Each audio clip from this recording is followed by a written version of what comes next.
Hello, super awesome Patreon producer gang. How's it going? You guys have spoken. You wanted to see Funky Shit broke down next, so here it is. If you guys don't know, Funky Shit was a track from my album Funk Step last year. And the idea with this track was kind of, I think I had most of the album written already, and it was kind of lacking a sort of mid-tempo track, which is obviously mostly what I'm known for, so I kind of shoehorned this in at the last minute. In preparation for making this breakdown, I sort of opened up the first version of this project. Because what I'll tend to do, as you can see here, is I'll save as every time I kind of like make progress on something. And that means that, if you really fuck up the mix down, or it's just not going in the right direction, you can kind of go back to a previous version and like start working again from there, which I think is really a good way to do it. When you see all these different versions here, they're not necessarily massively different. That's just how I work. You can see for the first sort of 6 versions, it was called the Fathership, which is obviously a bit of a nod to K-Lab. And as you can probably tell, if you guys are fans of K-Lab, this was kind of a bit of a nod to his kind of sound and like that kind of energy. So yeah, let's have a quick listen to this. I'm surprised how little more I really had to do from this initial idea, which is probably, I probably busted this out in like a couple of hours max. From here, obviously the rest of it was kind of just arranging it a bit more. The breakdown's a bit different. It's like a sample. You'll hear it's pretty much this, like all the core elements are there. So, let's have a quick blast.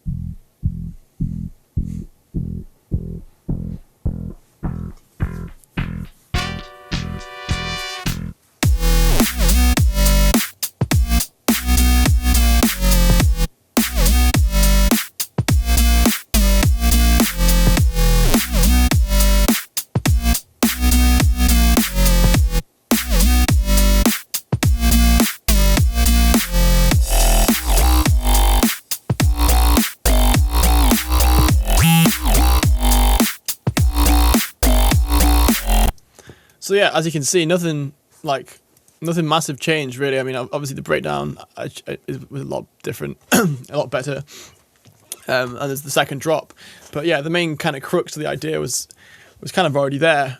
I think this is a really good way to work. I don't know if I've gone over this before, but it's like just trying to get the idea out like as much as possible in the first kind of session, because like stuff like arranging and doing like build-ups and like little transitions and sort of mix downs and like tweaking sounds, you can do that when you're not really feeling inspired. But when you're feeling inspired and you've got the idea flowing in your head, get that shit out as quickly as possible, and you can worry about tweaking the sounds later.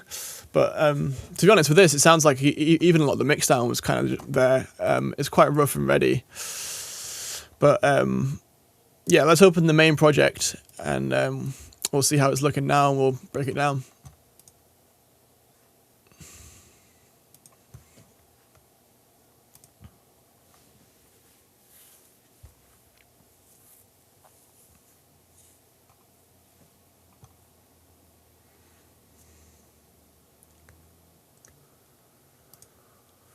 So this is the final project here. Obviously a lot more going on here. It's still fairly simple. Most of the kind of extra stuff I've added here is just like little layers, a little bit more musicality stuff, and then obviously lots of effects. Let's start with the drums. The drums are kind of mostly based around Skull Snap's It's a New Day break, which is like absolute classic. If I just put that onto a new channel here and just, you can hear how it sounds like raw, and I'm sure you'll be familiar with it. Absolute classic break.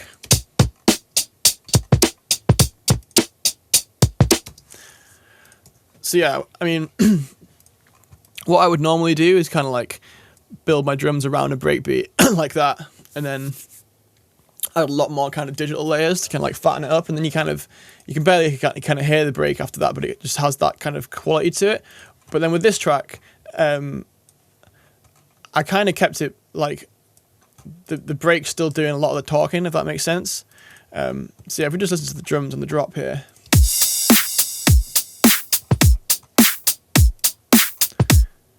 It still has quite a lot of character of the original break. And like, yeah, if you listen to it soloed, I haven't really cut out that much, like EQ wise. I cut out most of the low end there, and obviously I've sidechained it to the kick and snare using my sidechain trigger, which I always do. And yeah, if you look at the my rack, which if you're familiar with my Ableton template, which I put up for download, yeah, it's literally just one hi-hat on the upbeat, and then I think another hi-hat comes in here, or just a tambourine. But that's pretty simple, man. Like normally I would, yeah, layer up loads of different kind of tones of hi-hats to kind of like really flesh out the top end cymbals and stuff. But in this case, yeah, I've left it kind of mostly up to the break to do most of the talking there. So yeah, obviously kick and snare as well. These are both Virtual Riot samples. I've pitched this snare up 5 semitones, probably to make it more in key with the track. Left this one as it is. I've also got Pro MB on there, which is obviously forgotten what it was doing, but oh well. Yeah, this stuff was all, this album was all made on my old laptop, so it might, some of the settings might have changed and stuff, but we'll make do. And then I got a couple of claps here laid up on top of the snare. This is one I use a lot. Just kind of got, I don't know, a lot of claps are very like digital and high-endy and wide, whereas this is a bit more, I don't know, a bit more like low-end crunch, which I like. And this one's more kind of getting the kind of top-end fizz, but like not too top-endy.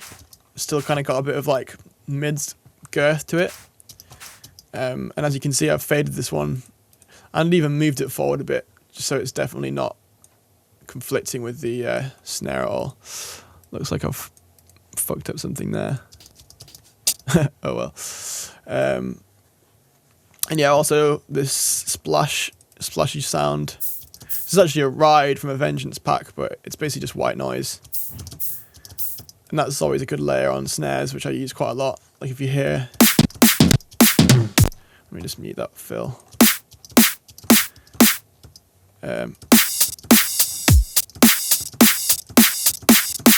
Yeah, it just adds nice little top end fizz and some tail. Looks like, I know, it is all the way through the track. Oh no, it only comes in at the drop. So yeah, it just kind of gives it an extra lift as well when it drops. And that's basically it for the drums. There's obviously some crashes. Oh yeah, there's also this fill, which is from a Slink pack, I think. Just use the end of this fill from a Slink pack. Just using the end there. There's also a ride here, just for the B section, just to kind of switch it up a little bit. It's always good to kind of, yeah, for me as a rule of thumb, I kind of like, I'll have the drums a bit more stripped back on the drop, so there's more kind of space, and then for the B section, I'll maybe kind of like back off a bit on the basses and then like up the percussion, so they kind of like, just to get a bit of variation between the two sections. Not a lot going on with that. Bit of ambience. Good compressor that's apparently not really doing anything. And yeah, just EQ'd out most of the low end there and some of the highs.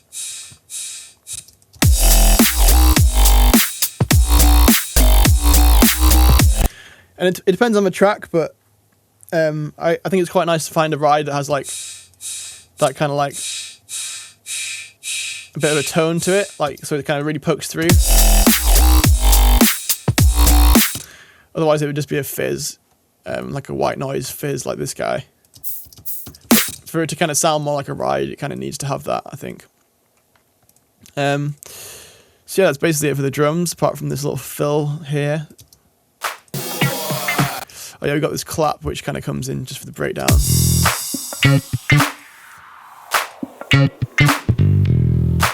It's another Virtual Riot sample. I think I must have just got one of his packs when I made this song. I'm obviously having a lot of fun with it. Snare build. From Cymatics snare that. And I've obviously got some automation on the pitch.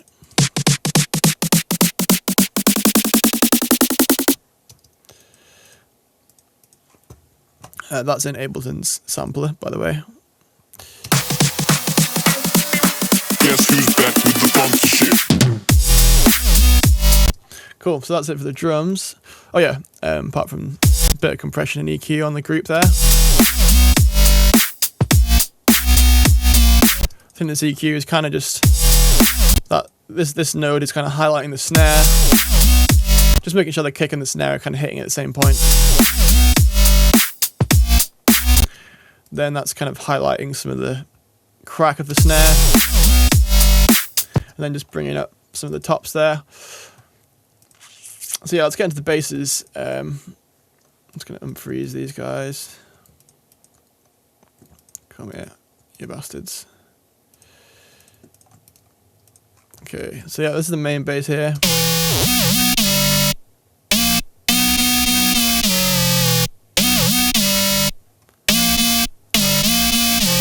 And that's laid up with this.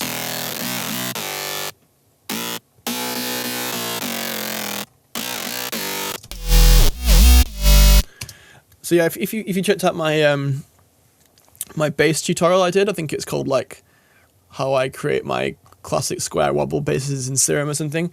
I kind of go over this technique a little bit. Here I'm using two separate instances of Serum, but yeah, basically the idea with a lot of my sounds is I'll have like a bass, like the fundamental kind of like foundation of the bass will be like from a saw or a square. In this case, it's a saw. And then I'll have on the top end like something that's more tonal and weird, like this. So together it's like really fattens up. Obviously there's a sub under that as well. I do think the bass is a little bit too wide in this, like a bit too kind of, just a bit, yeah, too wide, a bit too processed maybe. I think I was just kind of having a bit too much fun with it. Like, I don't know how well it translates to mono really, this track, but hey ho, it is what it is. And it seems to be one of the most popular tracks on the album, so fuck it. And yeah, this is like a super simple, there's two oscillators, this main one, using this Glock body shell. So yeah, this is probably the top tip of this video, is this these Glock wavetables. Dirt Monkey showed me these, and I think they're only like $30 this pack, and there's just a shitload of really awesome sounds. I use them all the time, and yeah, just found a nice wavetable in that, laid it up with a square wave. That's kind of giving it most of the tone, and that's kind of the weirdness underneath it. Obviously got a bit of glide going on here as well. I've got some like really intense tube distortion, but the mix is quite far down. Also just got some, this is kind of like, this LFO shape here is kind of like pushing up this little node in the EQ. Not doing loads, but just like, I quite like using the like automating gains on the EQ in Serum, just to kind of like add little highlights of, yeah, just a little bit of movement in certain places. Just, yeah, it's just a cool way of doing it. That's not, yeah, rather than filtering, you're kind of like picking out a certain area of the frequency spectrum that you want to highlight, and obviously in like a rhythmical way, which can be quite a cool effect. Yeah.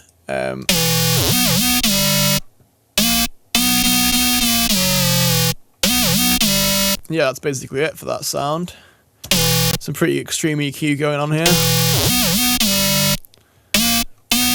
Just bringing out the top end, taming the mids a little bit, and then pretty harsh cut off here just to kind of make room for the sub.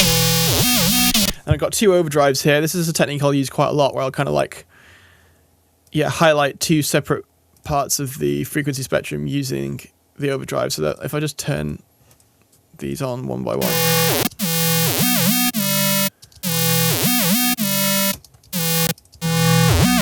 See, actually, without that EQ as well, it just doesn't sound particularly exciting, but so that's kind of bringing out the top end, and this is kind of giving it some more like low crunchy mids, and this is giving it a little bit more top end again.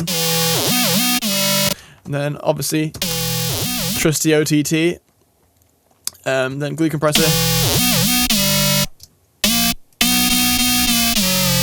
So yeah, then that main bass is layered with this. And this is the layer that I probably should have kept mono to kind of like keep it a bit more clean. But yeah, this is basically just a saw wave with loads of unison. Loads of distortion again. A bit of a phaser. That same kind of EQ thing going on. Then into some multi-band compression. Yeah, that's kind of it for the main bass. I think I'm bringing another layer here. So yeah, this is giving it some kind of top end harmonics. It's probably, that's obviously a duplicate of the original patch, where I've just like pitched it up a couple of octaves, the first wavetable. Obviously sounds a bit whack on its own, but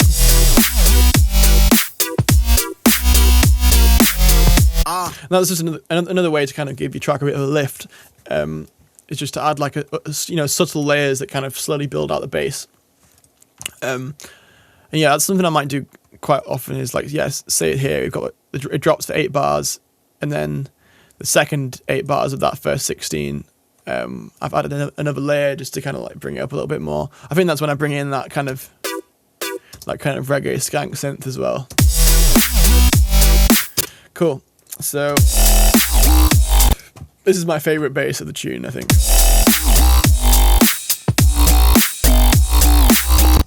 And this is just another, I think it's actually the same, it's the same wavetable, one of those Glock wavetables,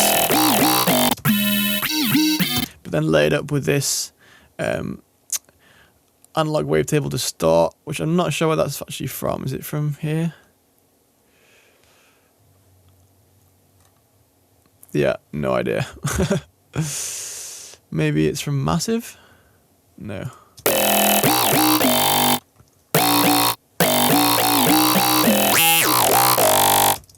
Yeah, I have no idea where that's from. Sorry, guys. Must be in here somewhere. I know it's not from here because... oh, it is from here. Cool. Yeah, it's another Glock wavetable. Kind of sounds like I kind of has kick a little bit, but a little bit more analogy. So yeah, I've got this this LFO is on the wavetable position, which I think I missed mentioning that in the first bass. Actually, this LFO is on the wavetable position of the first oscillator.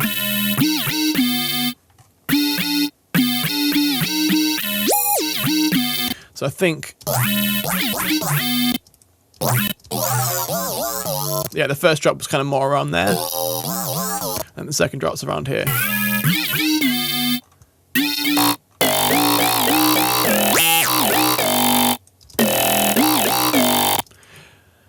Yeah, similar thing going on here with the tube distortion, EQ being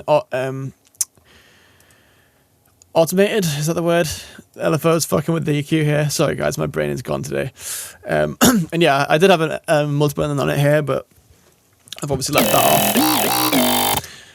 But yeah, man, I mean, just basically the main thing with the basses on this track is just those bloody Glock wavetables, which I think I use quite a lot over the whole album.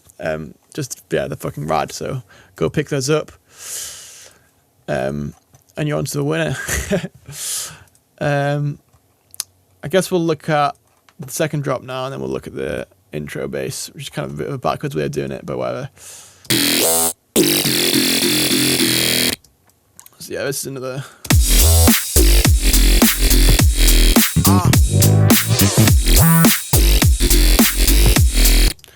Another Fat Boy. So yeah, this is another Glock table here. I'm not sure what folder this is from, but yeah, they all have these stupid names like Squishy Yar, but they all just sound so clean and so awesome. And it looks like what I've probably done here is like duplicated that original patch and then fucked with it a bit and changed this first wavetable.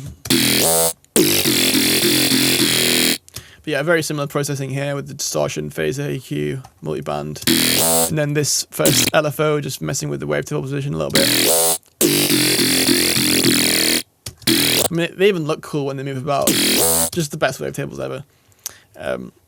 I could probably just save you watching this whole fucking breakdown by just plugging that sound bank, but whatever. So I think this is quite a similar patch again. But it's a lot less stereo. So this one,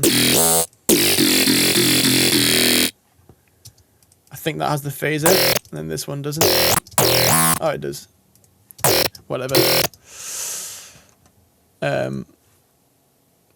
Sorry, I'm confusing myself here. Right, back to this one. So yeah, this has a similar thing going on with this overdrive kind of, just kind of highlighting those low mids, and this amp's probably giving it a bit more of the high end fizz, and then the EQ's obviously cutting out the lows there, and just kind of bringing back in some of these high mids, and then some of the top end fizz. You'll see this in a lot of my tunes. I'll do some pretty crazy boosts in the top end just to kind of like give it that fizz and like presence. Yeah, a very similar thing going on here.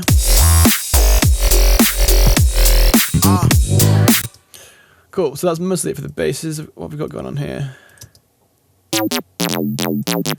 That's just a classic Father Funk Square business with a bit of erosion on it, just giving it that top end crunch. Same with the overdrive. I think that's a separate. Yeah, that's a separate sub for the, because obviously the main bass has the glide on it. So I will have duplicated the original patch to get the glide exactly the same, and then this is an operator bass. So I've made a separate sub there from operator. Cool. So yeah, let's look at this live bass. I think I might have gone over this before. I'm not sure. Yeah, I'm pretty sure one of my, possibly the Funk Step Breakdown, which is on YouTube. But yeah, this is like basically a preset patch that I made called Fruity Live Bass, which is a Kontakt instrument. Well, it's Kontakt 5, so it's not going to work properly, but oh, fuck you. Give it a minute. Kontakt's one of those things that you like pay for it, but it just still is a dick forever. Yeah, Scarby pre-bass. I've also got the Scarby J bass, which is good for like slap stuff. But the Scarby pre-bass I had first, and although it's not really a slap, it doesn't have the slap on it. It's still, I don't know. It's just got a really nice sound. A bit more kind of round than the J bass, if that makes sense. And yeah, the basic thing with this, I've got it going through this amp, which is giving it a lot of high end, a little bit of crunch. Same with the overdrive. The gate is kind of taming all the noise, which you can hear. Put the gate on it. Then yeah, into an OTT, and then a glue compressor. You can sort of hear that top note cuts off a bit short. And that's because, like, as you can hear, every time you play it, it plays it a little bit differently. So I think when I think I did freeze it before I bounced the final tune, because yeah, obviously it sounds a bit shit when it's that short.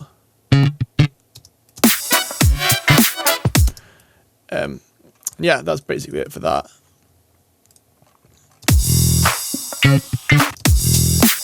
I think one of the keys with writing live bass lines, which is worth going over, is like these little ghost notes, which is kind of what gives it a bit more of a natural feel. Like without that, it doesn't sound like someone's playing it. But with the little ghost note, with the velocity right down, yeah, just yeah, top tip there. It works with all kinds of bass lines too. Just gives a bit more of a human feel. That's just how you play, you know, when you're playing a bass or you're playing a guitar, you put in those little accents without even kind of realizing it a lot of the time. So yeah, that's basically it for the bass. As usual, let's go through this bass group here. Little tiny bit of EQ, glue compressor, shaper box is what I use for my sidechain. So this is being triggered by the sidechain trigger up here. So yeah, next up we've got this instruments group. If we start with these vocally bits, normally I would have a separate group for the vocals, but in this case, I mean, I've got like this group here for the main vocal, because that's not being sidechained. But in this case, it looks like I've got all the vocal parts here in the instrument group, just so they're being sidechained together. So yeah, I got this all these little random bits.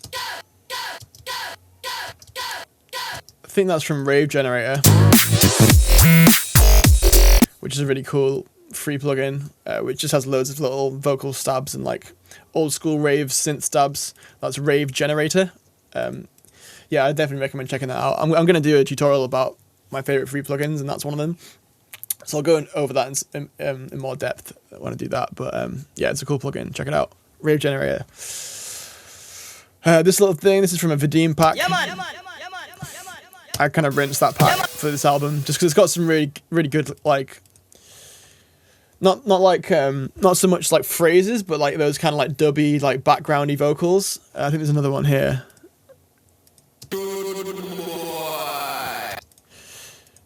Yeah, that's from a Vadim pack as well. I think I've kind of this one I've stretched it out with the grain size and the flux, put it on texture mode. It's like that's kind of how you create that old school jungle vibe.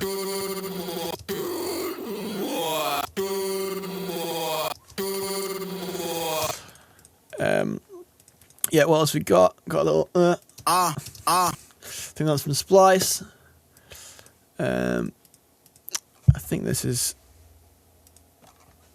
I can't remember what this is from. For your audience must be impressed, or you're wasting your breath. Not really sure where that came from. For your audience must be impressed, or you're wasting your breath. I just have a folder here of film samples, and I kind of like sample stuff from movies and like pick stuff up from various places. So yeah, just one of those things. And yeah, I recommend doing that. Just kind of like, I mean, same with like sampling tracks, but yeah, just having a folder of like, if you hear something in a film, just sample it, and then you've got it there for the future, rather than being like, I really need a sample here, and then like having to spend forever trying to find it. Like, just build up a library of them. I have shit tons of notes in my phone about them, and that's another thing I'll go over in another video, is like some tips and tricks for how to do that effectively, and some websites and apps you can use to do it a lot easier. But yeah, we'll get into that in another video. Yeah, let's just make our way down this instrument group. We've got this electric piano, just like the basic whirly soft piano from Electric in Ableton, with some erosion on it. For your audience must be impressed, or you're wasting. Just playing some nice jazzy chords there. This is a trick I use quite a lot. It's like if you just get a chord and then literally just shift it up or down. It's kind of gives it that jazzy feel. It's also kind of like a classic jungle thing, like where they would just like take a chord, sample it, and then just play that on the keyboard. So there's like something weird about like moving the whole chord up and down, because normally when you play a chord, like when you play different chords, it's not exactly the same kind of harmony. So when it is exactly the same like that, it kind of like shifts and it sounds a bit kind of weird and creepy, which you can obviously use to your advantage and does sound cool sometimes. Then we've got this little saw lead. As you can see, these if you've seen my my project template, it comes with like this stuff already set up. This is just a saw lead from Operator, very simple. Some chorus.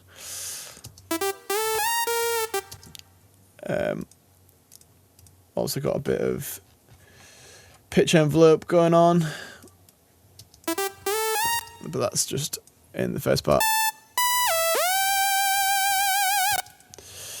Also, this LFO on the pitch that kind of increases. Just classic funky business. And yeah, that's being sent to my Reverb channel. This is before I was using Valhalla, so it's just the Ableton Reverb. And the saw chord, again, you'll see this in my project template. So yeah, go and download that if you haven't already. It's got a lot of these sounds in it. Obviously, you'll have access to this project, but it's going to be full of all this stuff. So if you want a blank template, which is the template that I use, yeah, just have a look on Patreon. It's on there. Yeah, just a nice little chord swell. And yeah, again, it's this kind of LFO, increasing the LFO amount on the pitch modulation here in Operator that gives it that really funky sound. And yeah, just a really nice, sexy chord there. Wish I could tell you what it is, but I'm not the greatest keyboard player. I kind of just fuck around until I get it sounding good. But I will also do a tutorial at some point about how I build my chords and harmony and music theory and stuff. I just don't really feel massively qualified to talk about it, but I think at the end of the day, I do know more than a lot of people, so fuck it.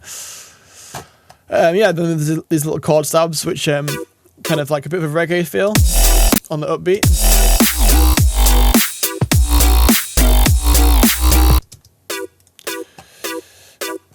And yeah, that's kind of a good example of just some basic harmony theory shit, you know, just taking, so you got this triad, and then just moving down the top note. It's kind of like a classic funk thing. Well, yeah, you just kind of like have a chord shape and then just like play the same chord again, but just move part of it. Yeah, super simple. That's just an operator. I think it's just a sine wave. Let me just turn off all of this. Oh, it's a square wave. Square wave going into chorus. Some EQ, erosion, ambience. I used to rinse this ambience preset on Ableton, but I think I kind of use a plate reverb in place of that now, like this Arturia 140 plate, which is really great.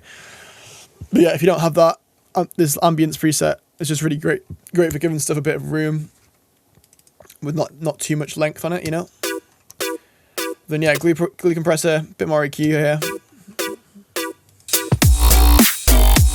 And yeah, that's just kind of giving it a lift in like the second half of the first 16 and the second half of the second 16 there. I think that's the only time it plays. Yeah, it is. Cool. Then we got a few little brass bits and bobs here. This is from like a George Clinton pack. What the hell? George Clinton has a sample pack. I know, right? My friend sent it to me, Jinx and Dub. I don't even know if you can get it online anywhere, but it's fucking awesome. It's just like loads of like little jam sessions with him and Bootsy Collins and shit, and you can just splice it out. So it's like you get to sample fucking George Clinton, but it's royalty free, which is awesome. And there's all these brass bits. So yeah, this is from there. And yeah, if you look at this whole thing here, there's loads of different bits and bobs I've cut out that you can cut out even.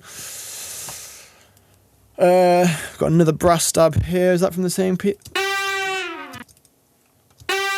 Nah, that's from something else. I'm not sure what pack that's from. Sounds like more of a jazz vibe.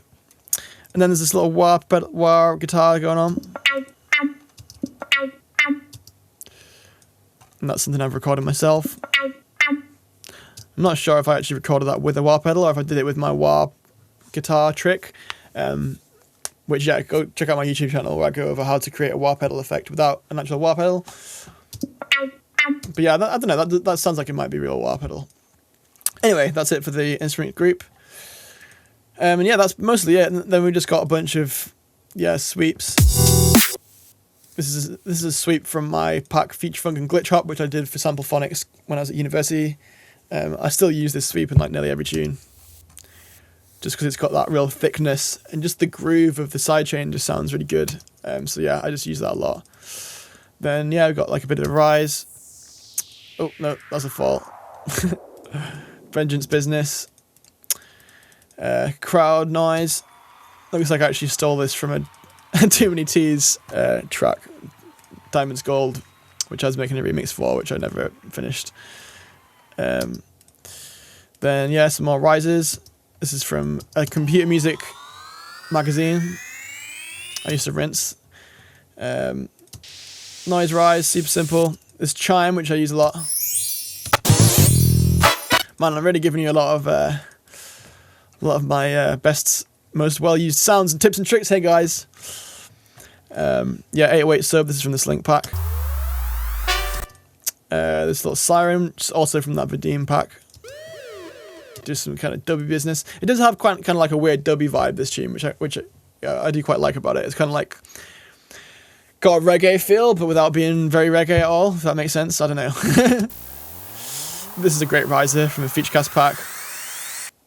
Oh yeah, and then that leaves us with the vocal, which, yeah, is another one of my embarrassing recording myself vibes. Guess who's back with the funky shit? Should we see how bad it sounds? The original. Oh god, this is gonna be embarrassing. Guess who's back with the funky shit? So bad. But yeah, I think I went over this in when I did my funk step breakdown, where it's kind of like, Guess who's back with the funky shit? what's really important, as you can tell from what I'm doing there, is like really assonating and really making each vowel really clear, so that when you pitch it around and shit, it's still, you can still really hear what it's saying. So yeah, that's what I've done, and I've kind of obviously cut it up so it's a bit more in time, and I've pitched one up 4 semitones. Guess who's back with the funky shit? And pitched one down 4 semitones. Guess who's back with the funky shit? Guess who's back with the funky shit? Yeah, I'm sure I've got a bunch of processing on there. Got chorus, EQ, dimension expander, one of my favorite free plugins. Guess who's back with the funky shit? That's kind of what gives it that width. Guess who's back with the Then OTT, and then probably the same thing here. Guess who's Yeah, very similar, but without the chorus. Guess who's back with the funky shit? Obviously, glue compressor, and then I'm EQing and compressing them both together. Guess who's back with the funky shit? And yeah, that's basically it. Obviously, got a bit of a mastering chain going on here, but the actual final track was actually mastered by someone else. But yeah, I mean, I did actually go over my mastering chain in another recent video. So if you want to see more in depth how I master my tunes, then go check that out. But yeah, that's it. That was funky shit. I hope you guys enjoyed it. Sorry, there was some bits that didn't work there, but yeah, I think that gives you a pretty good idea of how I made this track. Obviously, you can have the project file and the stems will be available in this post as attachments, or I might have to do them as a mega link. But yeah, if you have any more questions, obviously feel free to ask. And yeah, see you next time. Peace.